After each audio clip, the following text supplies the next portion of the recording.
Pitong Pilipino ang kabilang sa mahigit 1,000 sugatan sa magnitude 7.2 na lindol na yumanig sa Taiwan. At makakausap po natin ang isa sa mga sugatang Pinoy roon. Magandang umaga sa iyo, Sheila Ann Lapada. Si Marizito live po tayo sa unang balita. Magandang umaga din po, ma'am. Una sa lahat, Sheila, nasaan ka ba nang mangyari yung lindol at maaari mo bang ikwento sa amin kung paano ka nasugatan?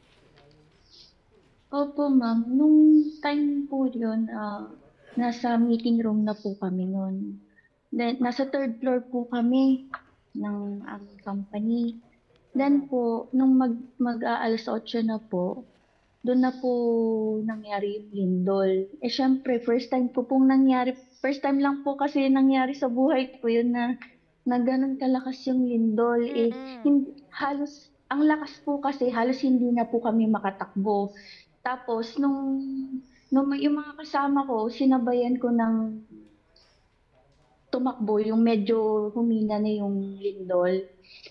Then, tumama po yung kamay ko sa wall. Hindi ko po alam kung saan po bandang wall kasi sobrang taranta po namin kasi ang lakas po talaga ng lindol.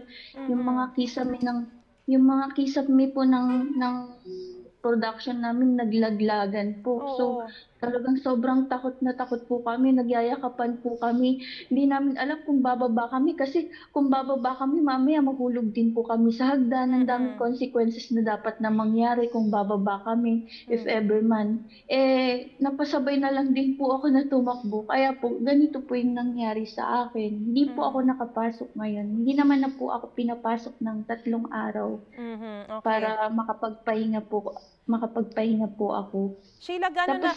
Tapos, Oo, sige, go ahead.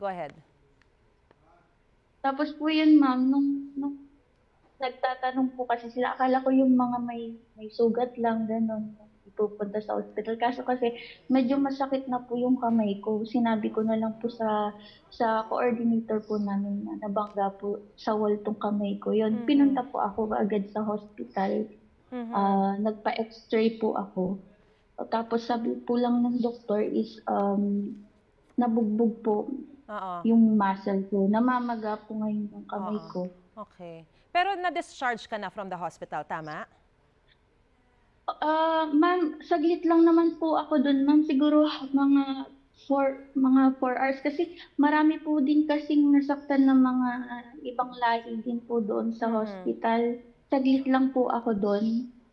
Nabigyan ka ba ng tulong na ng gobyerno? May sinasabing Action Fund Assistance na nagkakahalaga ng 30,000 pesos na maaaring ibigay dun sa mga nasugatang mga OFW.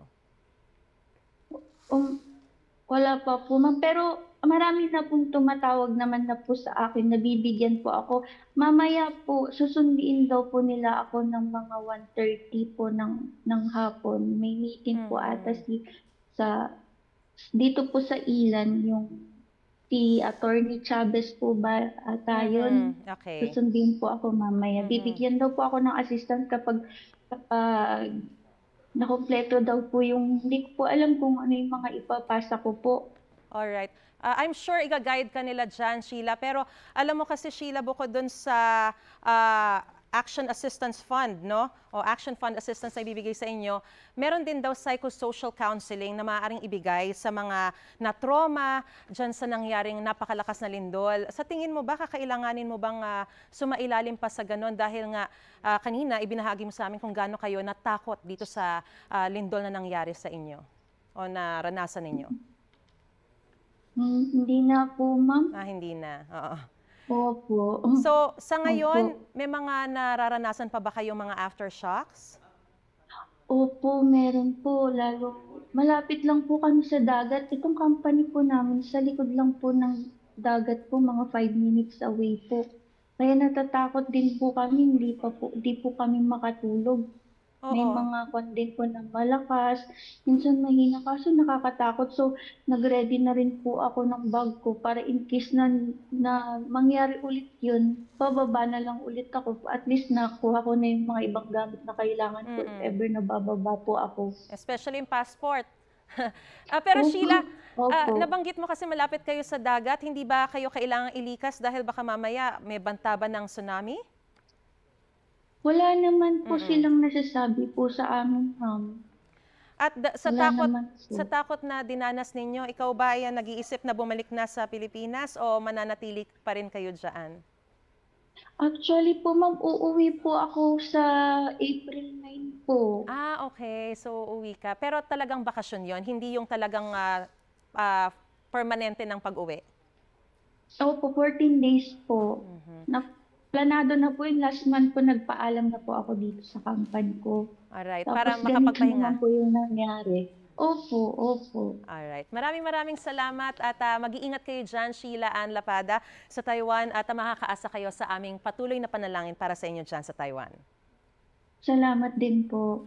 Sige po. God bless! Mga kapuso, para una ka sa mga balita, mag-subscribe sa GMA Integrated News sa YouTube.